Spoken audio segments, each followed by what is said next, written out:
they've unearthed dozens of dinosaurs, adults and juveniles. Their bones jumbled together, fossilized, then locked in permafrost for eons. Until now. Well, there's two pieces of bone right here.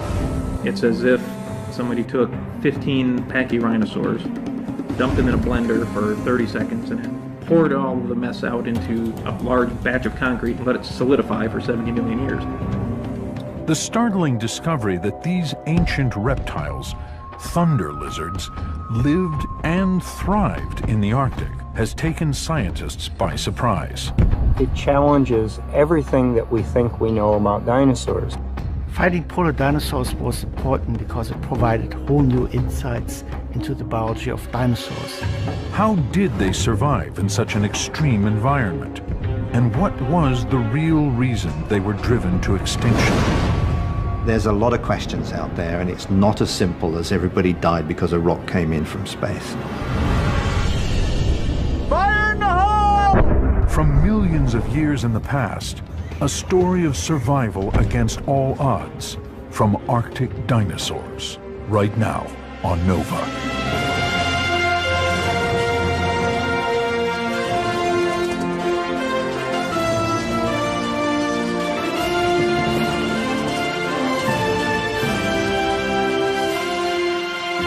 Major funding for NOVA is provided by the following. ExxonMobil, taking on the world's toughest energy challenges. And by David H. Koch. And discovering new knowledge. HHMI.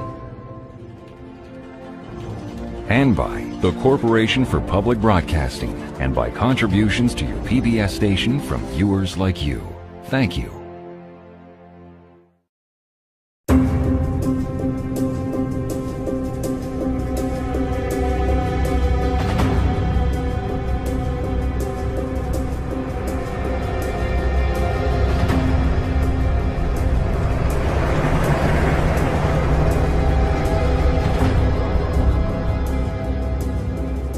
Early March, Alaska's North Slope, the frozen Colville River. A team of scientists has pitched camp here at the base of these cliffs, willing to brave the perilous polar winter to investigate a startling discovery.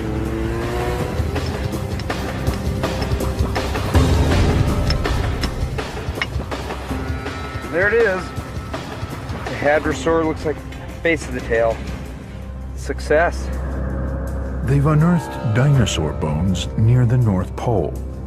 The animal is called Edmontosaurus, a gentle giant. A 35-foot-long, 4-ton, duck-billed plant eater. A member of the hadrosaur family found in 70-million-year-old rock, a mere 50 miles from the Arctic Ocean, where temperatures can drop as low as minus 60 degrees Fahrenheit. According to conventional wisdom, it shouldn't be here, because this is how dinosaurs are typically pictured. Cold-blooded reptiles living in tropical climes, not in cold Arctic environments like this one. And the hadrosaur is not alone. In 2 sites along Alaska's Colville River, paleontologists have recently unearthed 8 distinct species, represented by hundreds of fossils.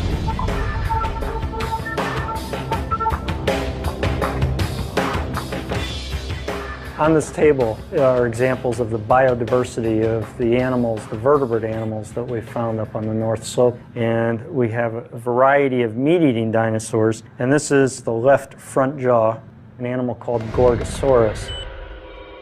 30 feet long, almost 3 tons, nearly a match for its fearsome cousin Tyrannosaurus rex. Gorgosaurus was at the top of the food chain. In competition, Troodon, 6 feet long, 150 pounds, small but ferocious, and Dromaeosaurus, a wolf-like 2-legged hunter, which may have had feathers, as insulation. And here we have a horn core from our Pachyrhinosaurus. A massive 4-ton plant eater with a broad, bony frill protecting its neck, an elongated skull with a beaked mouth, and a thick bone above the nasal opening. Pachycephalosaurus, a 2-legged plant-eating brute with a thick, bony dome on its head, possibly used for combat or defense. And Thessalosaurus, another 2-legged animal thought to be a plant-eater. The unexpected discovery of so many species living in the Arctic is leading scientists to rethink old assumptions about dinosaur biology. The traditional view was that dinosaurs were all overgrown reptiles that lived under tropical conditions. When we found polar dinosaurs, however, it was driven home to everyone that dinosaurs could live under very different and thrive under very different climate conditions. Scientists long believed that dinosaur biology resembled that of cold-blooded reptiles, like crocodiles, animals that require warmth to survive and cannot withstand prolonged exposure to temperatures below freezing. But not one crocodile fossil has been found along the Colville, which suggests that polar dinosaurs found a way to adapt to an environment that their cold-blooded cousins couldn't tolerate. But how? Luckily for the scientists, many important clues are preserved in the rock. When these animals died, layer upon layer of sediment covered their bodies. Minerals slowly replaced bone tissue to create fossils. Then, 45 million years ago, geologic forces began to uplift the ground, exposing the edge of the fossil layer along these frozen cliffs. Well, there's 2 pieces of bone right here. And here's another piece of bone. I think that's definitely the bed. Oh, there's enough bone in here already that would indicate that this very well may be the Liscum bed. It was here in 1961 that Shell Oil geologist Robert Liscum came across a large fossil. He sent the specimen back to his office, intending to have it classified by a paleontologist. Unfortunately, Liscum died the next year in a rock slide. So they were in a Shell warehouse until about the mid-1980s when Shell was cleaning house, and they sent them to the USGS. There, a paleontologist by the name of Charles Repenning found the bones and immediately recognized that they were dinosaur bones. Now, scientists Tom Rich and Kevin May are about to go deeper into the Liscum bone bed than anyone has ever attempted. My gut feeling is that it's going to go a lot further back than 3 to 4 meters. Yes, that black layer could very well be the fossilized layer. With the help of seasoned Alaskan gold miner Bobby Fithian, they will spend the next month blasting a tunnel into the permafrost. Once inside, they will dig down into the bone bed, the rock layer where fossils, if they're there, lie packed together, protected from the elements. They begin with a set of relatively small charges.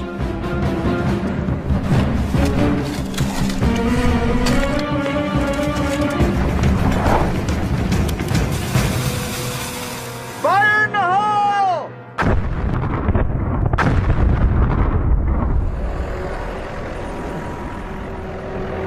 The goal is to open a passageway about a foot above the fossil bed, but no closer. The worry is that if they don't angle the blasts just right, they'll destroy the treasures they came to retrieve. Take a look at this. Distal tibia. That was found right down here, at this level here. So far, they seem to be right on target. It's a good start. Blasting for fossils is an unusual way to do paleontology, but not for Rich. One of the first scientists to discover polar dinosaur fossils, not in Alaska, but at the opposite end of the world. I don't mean to pat myself on the back, but as far as trying new techniques, and it worked. 20 years ago, I cut a tunnel. I cut a tunnel in Australia. There, he used dynamite to expose a narrow fossil layer buried deep in the rock. That bone mine yielded thousands of fossils, mostly well-preserved small pieces.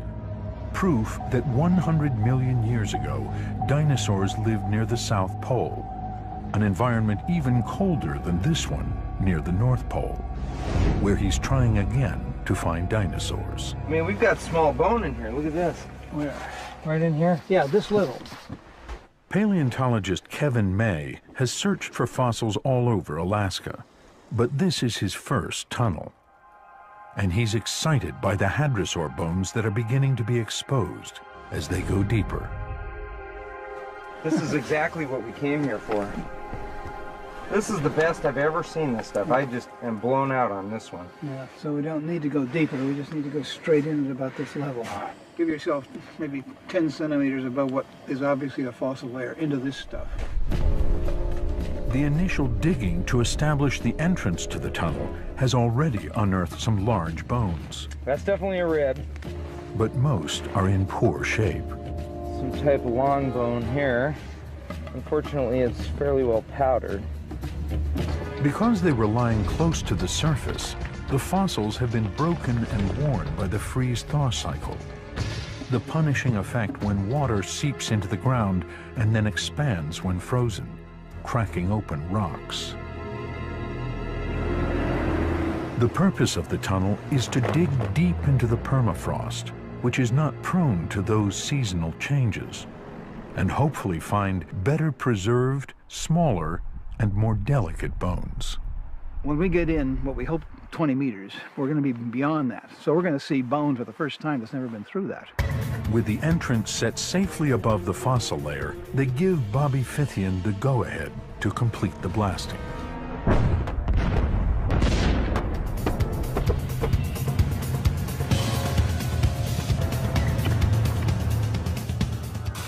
When they're finished,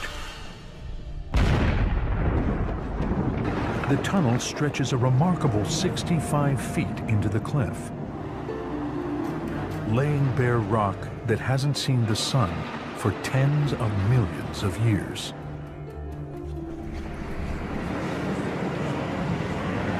We're gonna finish securing the tunnel and supporting this brow.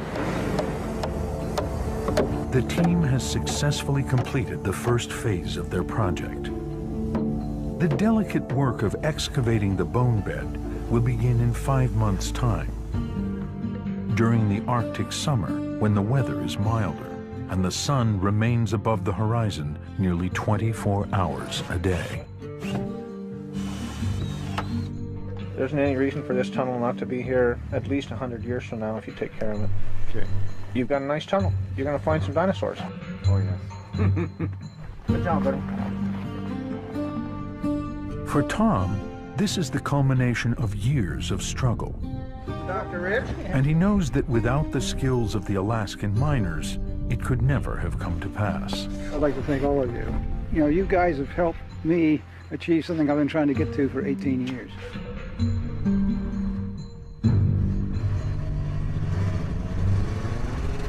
Though the goal this time was merely to build the tunnel, their work paid an unexpected dividend. Hadrosaur bones. These duck-billed plant eaters appeared about 145 million years ago and were one of the most successful groups living, right up until the time that all dinosaurs died out, around 65 million years ago. Hadrosaurs may have owed their success to several important adaptations. They were one of the first large animals to evolve fleshy cheeks and hundreds of teeth that were continually replaced. Features that made it possible for them to chew their food instead of just biting and swallowing, as other creatures did. They also built nests and apparently tended their eggs, like brooding birds. Hadrosaurs are the most common dinosaur found at the Liscombe bed.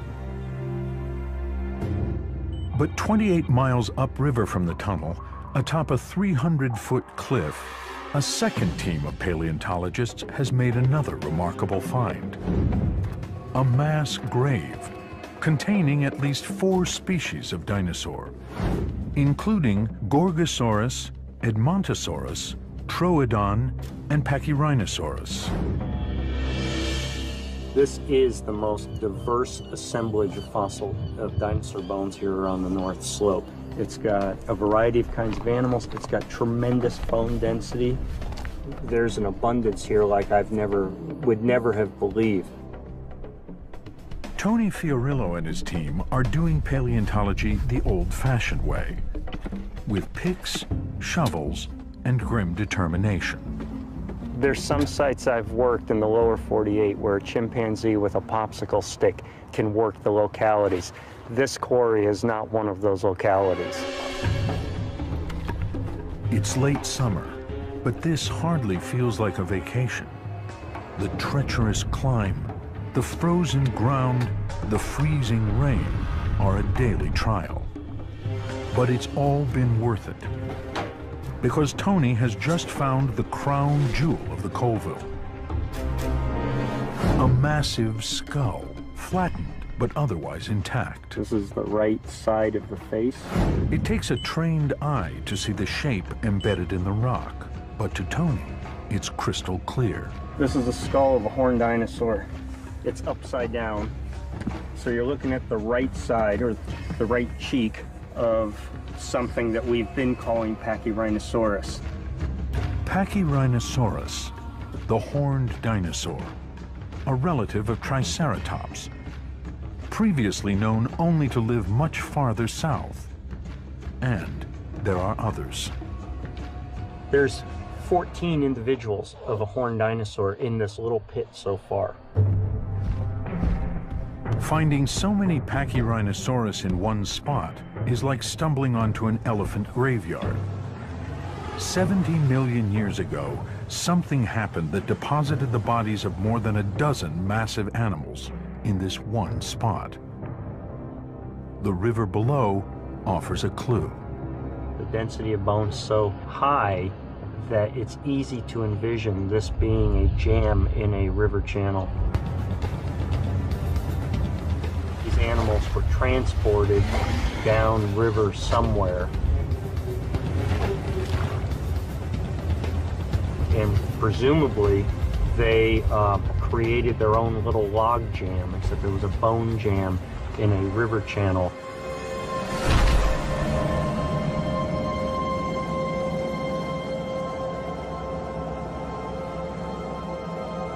But as long as the skull remains in the ground, there's little that Tony can learn from it.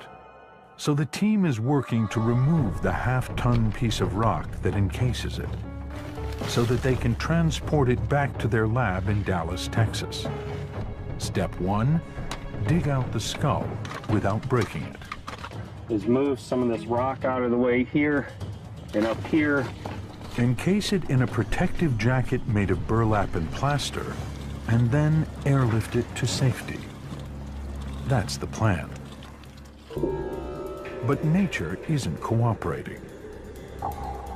Right now, the weather is killing us. It's mid-30s, it's snowing, and we're in the Arctic. And so mixing plaster in this kind of moisture and with snow and high humidity, it's problematic. On 3. 1, 2, 3. Watch it. We'll plaster that hole over, and then we can hoist it out with a chopper.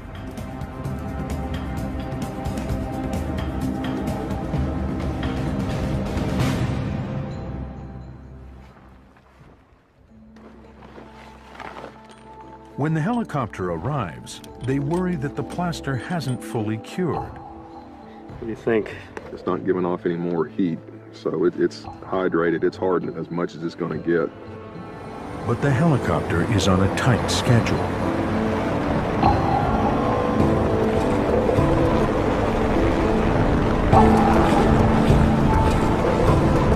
It's due to deliver its load to an airstrip further upriver. From there, the skull will travel by plane to Fairbanks, and then 4,000 miles by truck to warm and sunny Dallas. Keep our fingers crossed. Tony knows he's made a big find. But because rock surrounds the skull, he doesn't know yet the condition of what's inside. So when the jacket arrives in Texas, Tony's colleague Ron Tchaikovsky quickly begins the painstaking work of removing the debris that surrounds the large skull.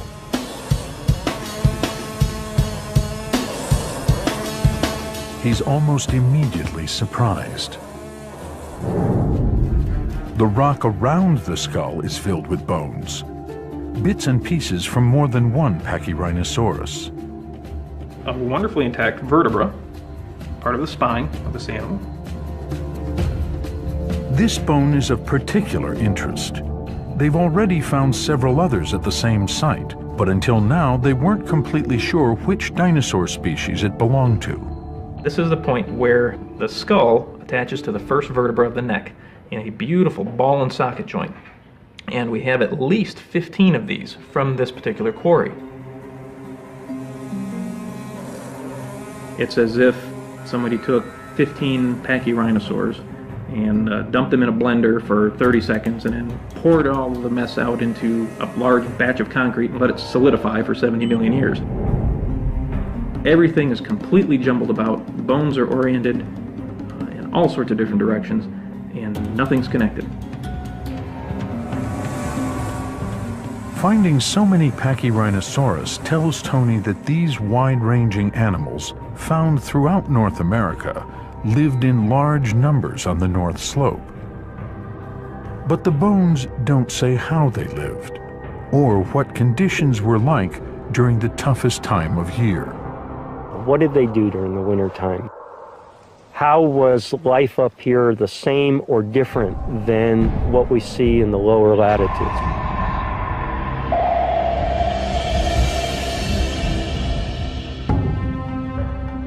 Scientists have long known that the Earth's climate was generally warmer during the time of the dinosaurs. But how warm was the polar climate 70 million years ago? Was it hot enough to be considered tropical? And were the seasons as extreme as they are in the Arctic today?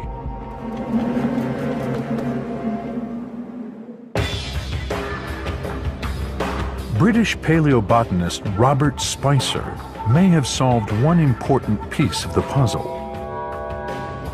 with the help of ancient plants. When I find a fossil leaf, it tells me something. It's like a messenger from the past. He made his first trip to the Colville River in 1976. It was known that there was a rich flora there, but what I didn't realize was just quite how abundant it was. So we'd land and run over to the outcrop and start hammering away, and there were the leaves. Since then, Spicer has amassed one of the world's most impressive collections of Arctic botanical fossils from the late Cretaceous. This collection here is fairly typical of the kind of fossils we find throughout the late Cretaceous of the North Slope. Now, what we have here is a 90-million-year-old cycad. Cycads are tropical and indicate warm conditions. This one here, this is a conifer. Conifer trees are found in a variety of climates. Measuring up to 30 feet tall, they were common on the North Slope. This is a fern. These are the sorts of things that your knees would brush past as you walk through the Cretaceous forest. This here is quite unusual. It's a leaf which has got a smooth edge to it. It hasn't got any teeth. And this is typical of the kinds of leaves that we tend to find in warm environments today.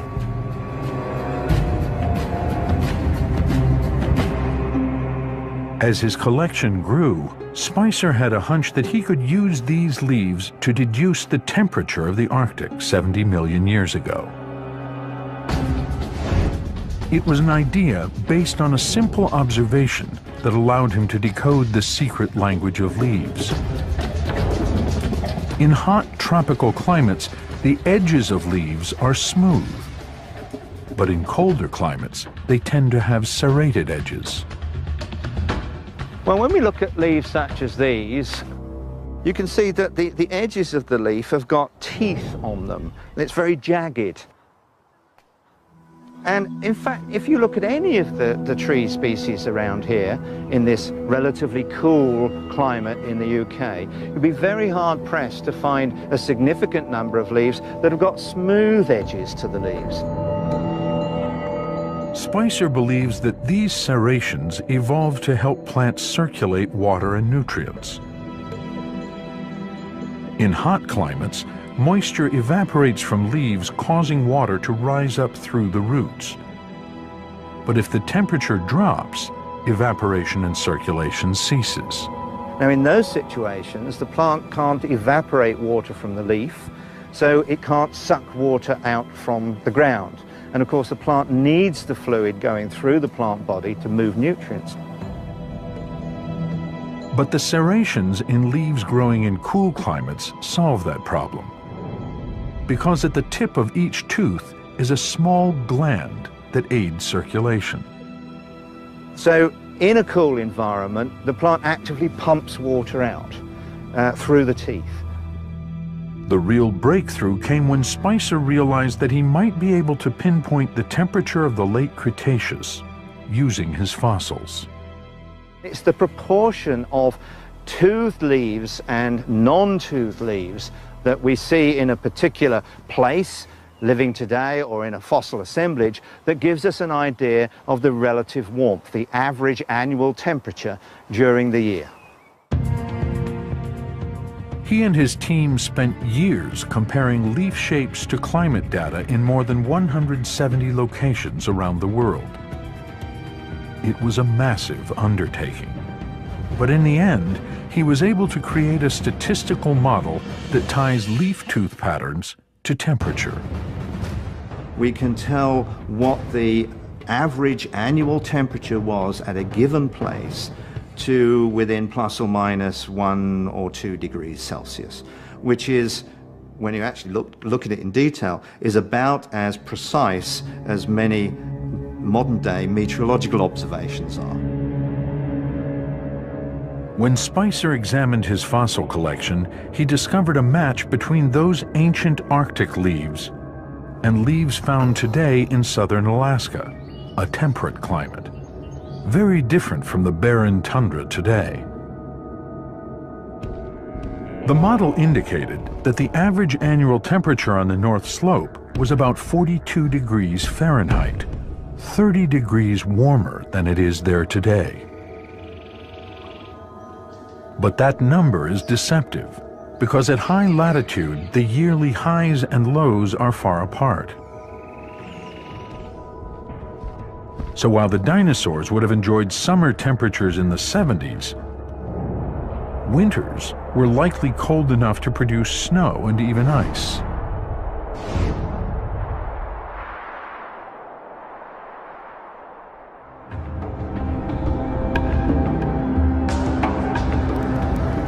On the Colville, summer temperatures are now nearly 100 degrees above the frigid lows of late March.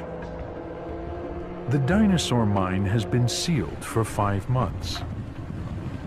Now it's time to find out if there's anything inside. Grab a shovel. This is not what they hoped to find. The portico built by the miners held up, but the eroding cliff has poured in around the edges, nearly burying the entrance. And there's even worse news. Well, this is sort of bad news here. Looks like we've got impounded water inside the tunnel. Got water flowing out beyond our vapor barrier. So there must be standing water on the other side of this hole. During the spring thaw, the river rose an incredible 25 feet and flooded the tunnel. Oh, joy.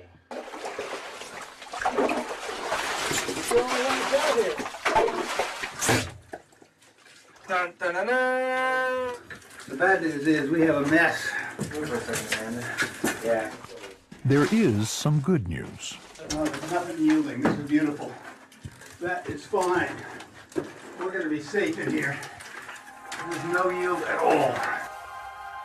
The walls and ceiling are frozen solid. It's like standing inside a refrigerator, cooled by million-year-old permafrost.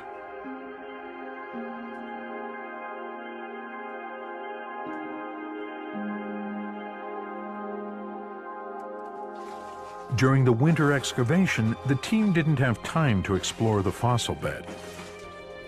And now, because of the flood, the tunnel floor is hidden beneath at least a foot of ice. And there's only one way to get it out. It will take days of brute force labor to clear out the tunnel.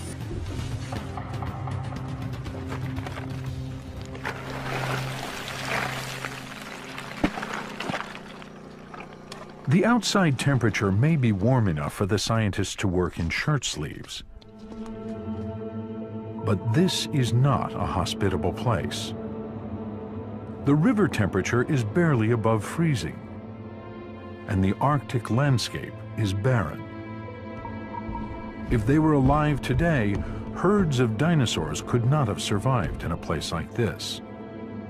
What was their polar summer like 70 million years ago? That's the question that Steve Hasiotis has set out to answer. He's a paleoichnologist. That's a beautiful sinusoidal trace. He studies impressions preserved in rock, which are often the only record left by birds, insects, worms, and other animals too small or delicate to have become fossilized themselves. These are just basically associated with things like horsehair worms. Using Alaskan fossils from the late Cretaceous, he's cataloging the insects and other animals present in Alaska to measure the diversity and health of the dinosaur ecosystem. All right, guys, grab some gear. We do it by looking at the similar kinds of traces and scratches and trail patterns made by animals and environments today. And then we can take that information, look for the similar patterns in the rock record.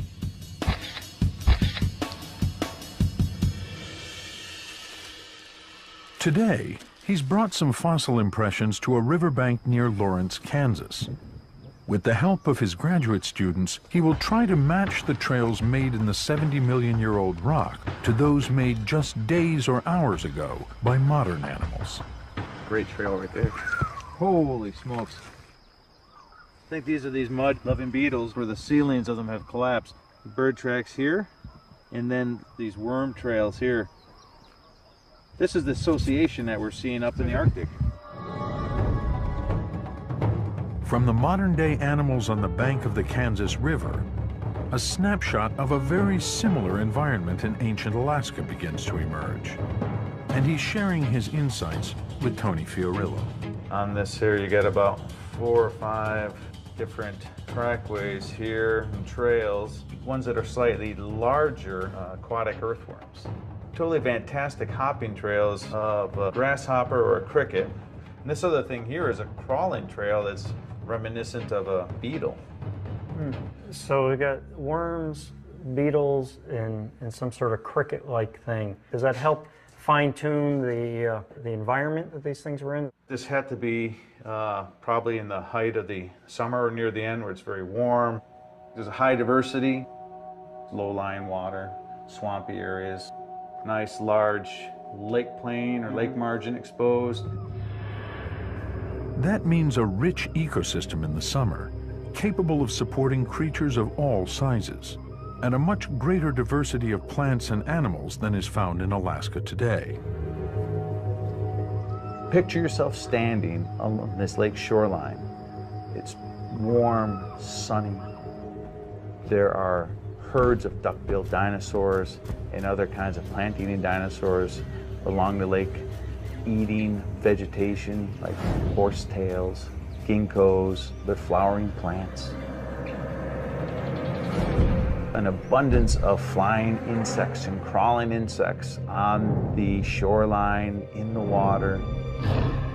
Theropod dinosaurs, large ones like T-Rex, smaller ones probably like Troodon, and they're hunting these plant-eating dinosaurs. The good times of the year, when it was not dark and cool, it probably would have been very similar to what we now see in the southeastern United States, with lots of conifers, lots of flowering plants. In fact, the late Cretaceous, except for the dinosaurs, would not have been an unfamiliar environment to us. Conditions were mild during the long, bright summer days, but the winter would have been much more challenging. Because they're so close to the Earth's axis, the poles, north and south, experience the most dramatic seasonal changes.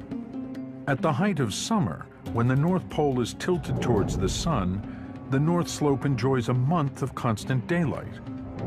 But in the depths of winter, when the North Pole is tilted away from the sun, the North Slope spends 6 weeks each year in near total darkness.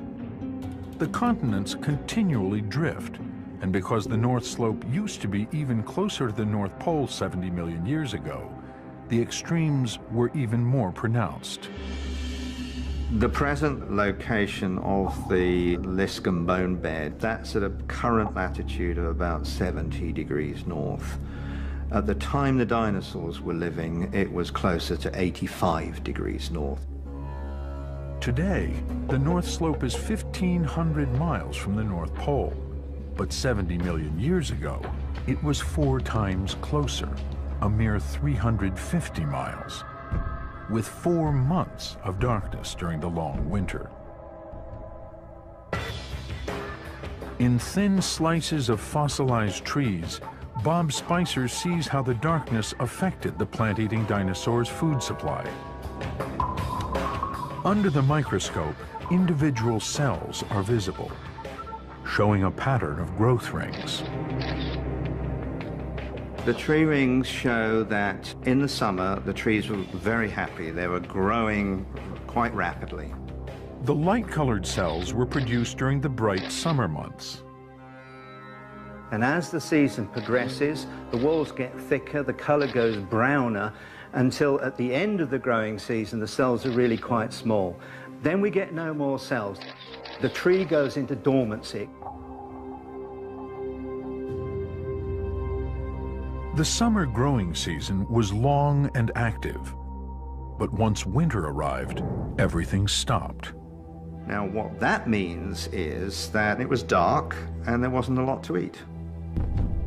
For plant eaters, the food supply would be reduced to decaying plants, roots, even bark. Hard times. But not necessarily for meat eaters, like Troodon. Troodon may have had an adaptation that would have turned the liability of darkness into a killer's asset. A fragment of a young Troodon skull, which shows that the animal had unusually large eyes and an enlarged optic lobe in the brain. So the brain would be in this cavity right here. We've just caught the beginning of where that brain is enlarged to accommodate the optic region of the brain. Troodon's enhanced visual system may have allowed it to hunt at night. And it's not the only species with those features. In 1989, Tom Rich named Lielinosaurus, found near the South Pole, another small meat-eater with unusually large eyes. With food scarce, the large herbivores would need to conserve energy. They would have been torpid, sluggish, easy prey.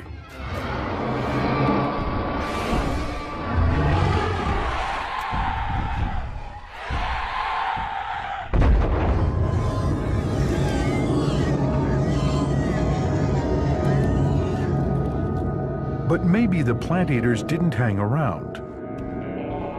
Perhaps when the season changed, they struck out in search of better conditions. There's even the suggestion that some of these animals have gone through annual migrations. It's not inconceivable that these huge herds, particularly of the large plant-eating dinosaurs, migrated over huge distances, much like many modern mammals do today in search of forage. Migration is an important survival strategy in today's Arctic. As summer ends, caribou herds migrate south to their winter ranges. The distance is about 400 miles as the crow flies. But because the caribou don't travel in a straight line, the journey can stretch to thousands of miles.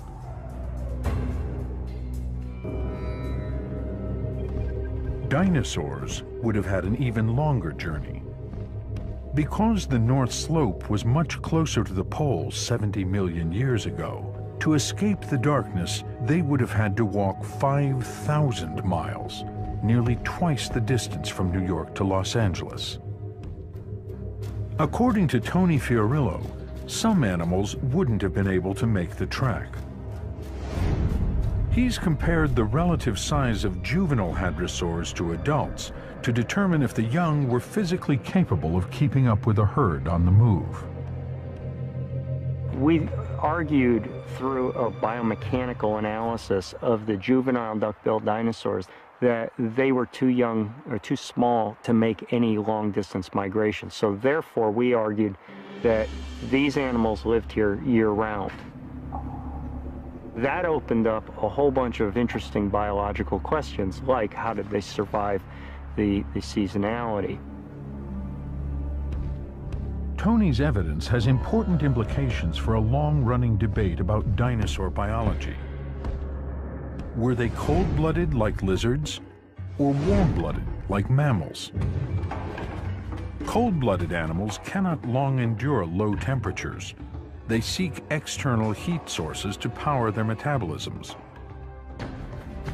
Warm-blooded animals can generate heat internally to keep a constant body temperature.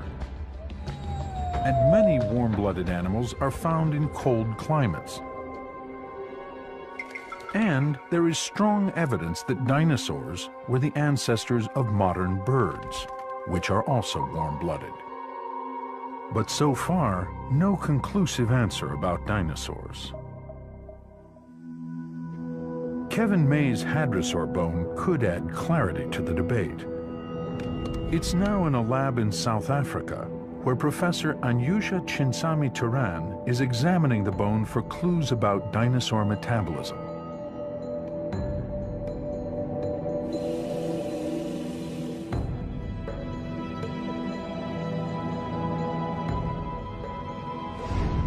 And here we're looking at a bone that is 70 million years old. What we see here are these interesting structures that tells us about how fast this bone formed, about the organization of the bone tissue. The bones of warm-blooded and cold-blooded animals form differently. Reptile bones grow rapidly when conditions are favorable. But when food is scarce or temperatures drop, growth ceases. That start-stop pattern of development leaves telltale markings in the bone, similar to the rings in tree trunks. These alternating rings of growth that we see in reptiles, they tell us that these animals, their growth is dependent on seasonality. Birds and mammals, however, grow differently. They are not as sensitive to seasonal changes. They add new layers of cells more rapidly and continuously. In warm-blooded animals, no growth rings. Because the hadrosaur was a dinosaur, and because the poles experienced the most extreme seasonal swings on the planet, Anyusha expected that the bone would show pronounced growth rings. But instead, she had a surprise. I don't see the growth rings that I would have expected in an animal that would have been affected by seasonal climatic conditions. The hadrosaur bone more closely resembled the bone of a mammal or bird. That suggests that the hadrosaur did not hibernate or slow down during the winter. It was active all year round. I suspect that perhaps this animal was very well adapted to the environment in which it lived. For some scientists, thinking of dinosaurs as warm-blooded is the only explanation that makes sense. If they're warm-blooded, you can see them surviving in this kind of climate, much as modern mammals and birds do in the Arctic today. Today, biologists increasingly understand that there exist degrees of warm-bloodedness and cold-bloodedness in the animal world. It's not always one or another. Dinosaurs likely had their own unique solution to the body temperature problem, which allowed them to survive for millions of years in the toughest seasonal conditions their world had to offer. At the height of summer, the sun stays above the horizon nearly 24 hours a day. Work has continued around the clock to clear the debris. Now is the time to find out if the bones buried inside are better preserved than those found in the cliff face. Kevin makes the most of the short time he has left. Jackhammers give way to precision instruments.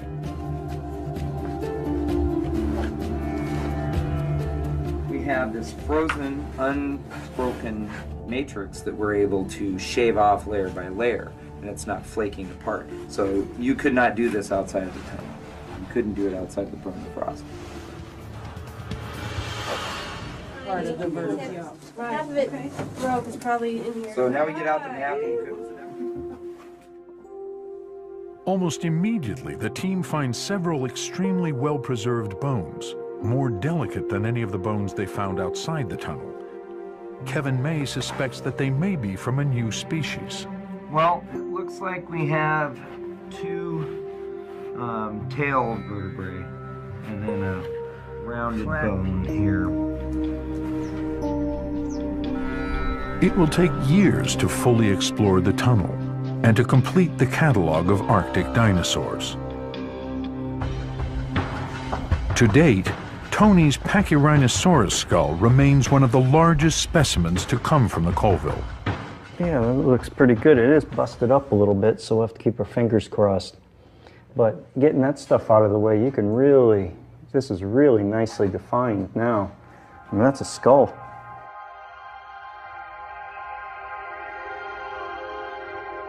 But despite its poor condition, the skull and all the other fossils miraculously preserved for 70 million years reveal a fascinating chapter in the history of the Earth. 230 million years ago, the Earth was even warmer than it was at the end of the age of dinosaurs.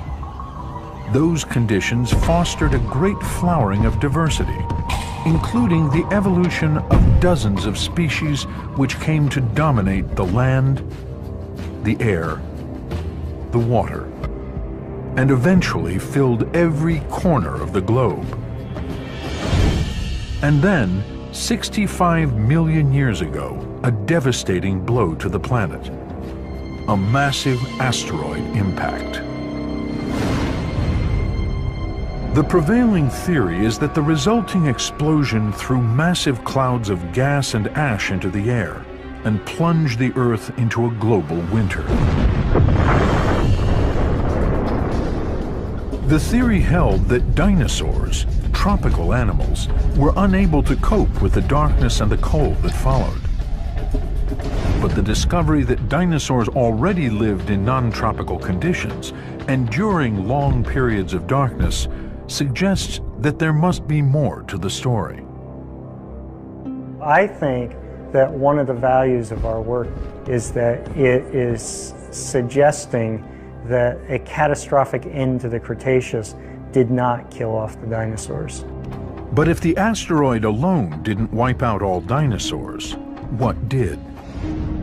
According to the fossil record, 70 million years ago, 5 million years before the impact, the number of dinosaur species around the world was already shrinking.